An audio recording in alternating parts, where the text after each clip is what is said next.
1980 का दशक। पाकिस्तान में लाहौर की भीड़-भाड़ वाली गलियां। एक आदमी मस्जिद के बाहर से गुजर रहा है। उसका पहनावा, कुर्ता, टोपी, दाढ़ी, सब कुछ बिल्कुल किसी आम लोकल पाकिस्तानी सिटीजन जैसा। लेकिन अचानक एक बूढ़े मौलाना की नज़र उस पे पड़ती है। वो मौलाना उसे रोकता है, ऊपर से नीचे तक ध्यान से देखता है और इशारे से एक छोटी से कमरे में बुलाकर दरवाज़ा बंद कर देता है। सोचिए, वहां हवा में उस वक्त कितना टेंशन रहा होगा। एकदम भारी खामोशी। कमरे के अंदर वो मौलाना उस अंडरकवर एजेंट की आंखों में देखता है और धीमी आवाज में कहता है, तुम्हारे कान छेदे हुए हैं।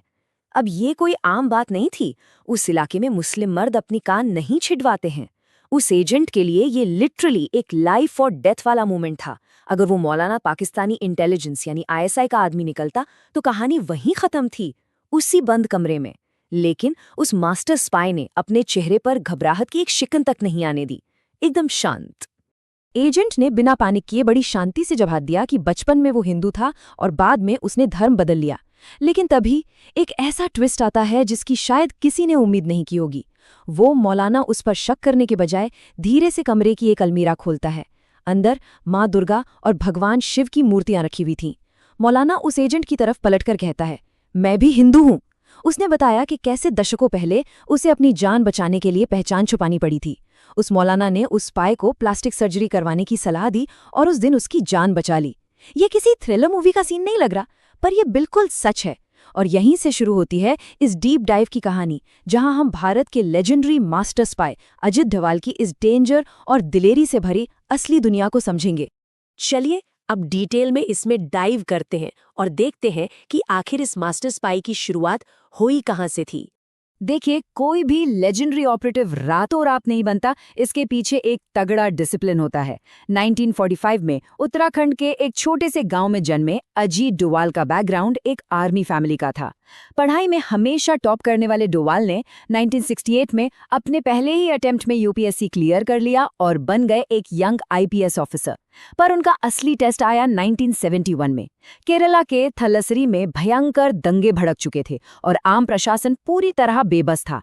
वहां उन्हें भेजा गया और उन्होंने जो किया ना, वो सच में कमाल था। उन्होंने फोर्स या किसी हथियार का इस्तेमाल नहीं किया।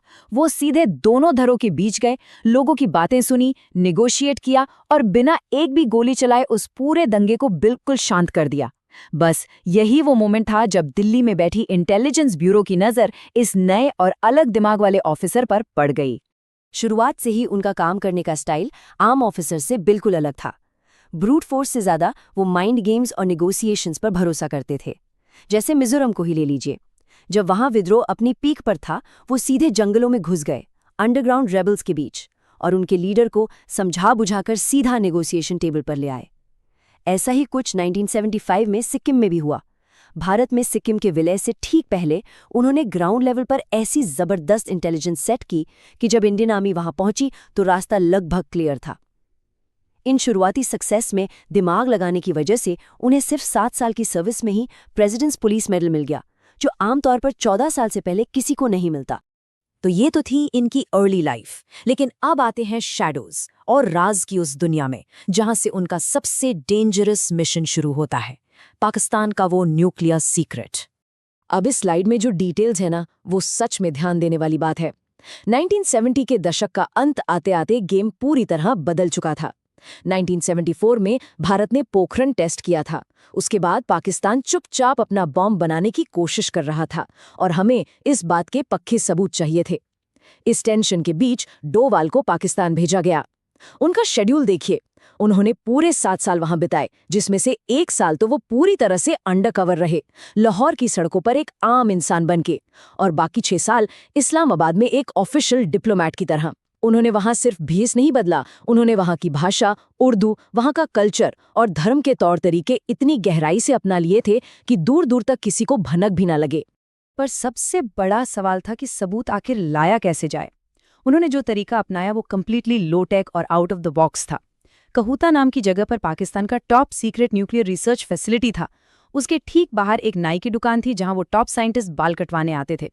डोभाल ने फटे पुराने कपड़े पहने और एक भिखारी का भेस बनाकर वहीं उस दुकान के बाहर डेरा डाल लिया। जैसे ही कोई साइंटिस्ट बाल कटवा कर निकलता, वो जमीन पर पड़े उनके बाल ध्यान से इकट्ठा कर लेते। और फिर उन बालों को सीक्रेटली इंडिया भेज दिया जाता रेडिएशन टेस्टिंग के लिए। सोचिए, जमीन पर पड़े उन छोटे छोटे बालों ने आखिर कितना बड़ा गेम बदला। जब लैब में उन बालों की टेस्टिंग हुई तो उनमें यूरेनियम के ट्रेसेस मिल गए। ये एक ऐसा अनप्रेसिडेंटेड प्रूफ था जिसने कंफर्म कर दिया कि पाकिस्तान सीक्रेटली न्यूक्लियर बॉम्ब बना रहा है। इस ठोस जानकारी के मिलते ही भारत ने जो इंटरनेशनल प्रेशर बनाया, उससे पाकिस्तान का वो पूरा प्रोग्राम लगभग 15 साल पीछे चला गया। एक और कमाल की बात बताऊं, इस पूरे टाइम में उनके ऊपर हमेशा एक एक्सट्रीम प्रेशर बना रहता था। एक बार एक कव्वाली की महफिल में उनकी नकली दाढ़ी सरकने लगी थी। कोई और होता तो पैनिक कर जाता, लेकिन उन्होंने एकदम शांति बनाए रखी और वहां से सेफली निकल आए। पाकिस्तान का ये मिशन खत्म होने के बाद देश के बिल्कुल अंदर एक नया खतरा सामने खड़ा था। कहानी आती है 1988 के खालिस्तान मूवमेंट और स्वर्ण मंदिर पर। उस वक्त अमृतसर के स्वर्ण मंदिर यानी गोल्डन टेम्पल को फुली आर्म्ड मिलिटेंट्स ने अपने कब्जे में ले लिया था। बाहर पूरी आर्मी और फोर्सेस खड़ी थी और अंदर थे हेवीली आर्म्ड उग्रवादी। ऐसे में अंदर की सही खबर लाने के लिए कौन गया? सिर्फ एक निहत्था आदमी। डोवाल ने एक मैला सा कुर्ता पहना और एक रिक्शा पुलर का भेस बनाकर सीधे गोल्डन टेम्पल के गेट पर जा पहुंचे। उन्होंने वहां अंदर बैठे उग्रवादियों को इस कदर कन्विंस कर लिया कि वो खुद आईएसआई के एजेंट हैं और उनकी मदद करने आए हैं कि उन्हें इजीली अंदर एंट्री मिल गई।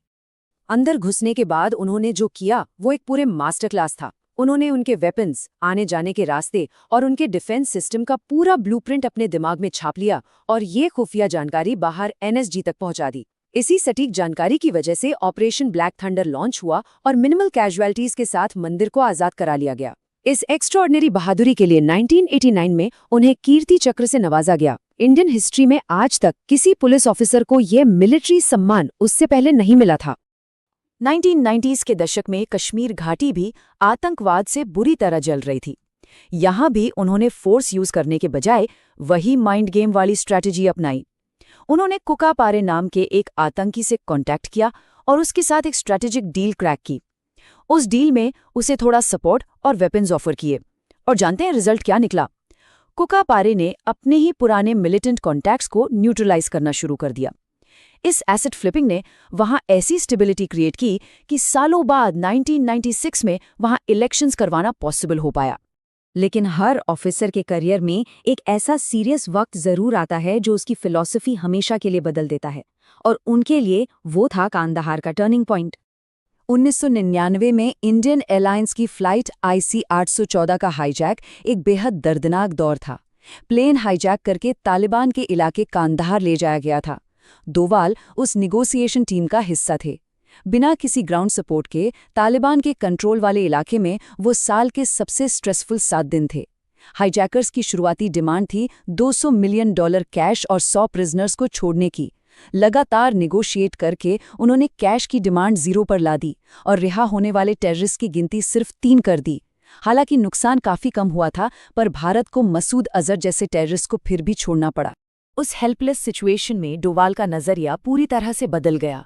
उनका ये स्टेटमेंट कि भारत अब कभी इतना बेबस नहीं होगा, हमें आक्रामक होना होगा, प्रतिक्रियाशील नहीं, कोई आम कोट नहीं था। ये एक परमानेंट आइडियोलॉजी शिफ्ट था। अब सिर्फ डिफेंस करके खतरे को रोकना काफी नहीं था, बल्कि प्रोएक्टिव होकर खतरे को शुरू होने से पहले ही डिसरप्ट करना जरूरी था। और इस नई सोच का असली इम्पैक्ट हमें उनके करियर के नए फेज में दिखाई देता है। 2014 के बाद 2014 में देश के नेशनल सिक्योरिटी एडवाइजर बनने के बाद वो प्रोएक्टिव और आक्रामक पॉलिसी पूरी तरह एक्शन में आई। और ये ब्रिलियंटली इलस्ट्रेट करता है कि उनकी पॉलिसी कितनी इफेक्टिवली काम करती है। चाहे वो 2016 में उरी हमले का जवाब सर्जिकल स्ट्राइक से देना हो, 2019 में पुलवामा के बाद बालाकोट की एयर स्ट्राइक्स हों, या फिर आर्टिकल 370 हटाने की ग्राउंड प्लानिंग, 2020 के गलवान क्लैश में डायरेक्ट सामने से नेगोशिएशंस करना हो, या 2025 में ऑपरेशन सिंदूर की प्रिसीजन स्ट्राइक्स, ये सभी मेजर जियोपॉलिटिकल डिसीजंस उनकी उसी नए ऑफेंसिव फ्रेमवर्क का नतीजा थे।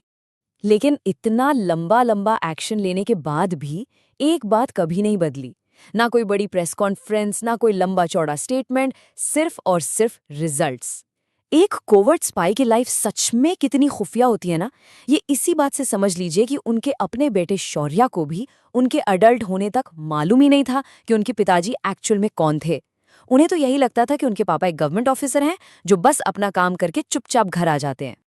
देखिए, इंटरनेशनल जासूसी पर बनी कहानियां और मूवीज हमेशा एंटरटेनिंग लगती हैं, लेकिन आज के सेक्सप्लेनर सेशन से ये तो आप सब जरूर समझ गए होंगे कि अजीत डोभाल की ये असली जिंदगी किसी भी फिक्शन स्टोरी से कहीं ज्यादा एक्शन पैक्ड और खतरनाक है। बिना किसी हथियार के बिल्कुल अकेले अपने दुश्मनों की जमीन पर खड़े रहकर उन्हें मात देना, ये सच में एक अलग लेवल का करेज है। और ये कहानी हमें ये सोचने पर मजबूर जरूर करती है कि ऐसी शैडोज से भरी दुनिया में आज भी ऐसे कितने अनफेस्ड हीरोज और कितने ऐसे राज छुपे होंगे जिनसे दुनिया बिल्कुल अनजान है। बस इसी इंटरेस्टिंग सवाल के साथ हम अपना आज का ये डीप डाइव यहीं पर समाप्त करते हैं।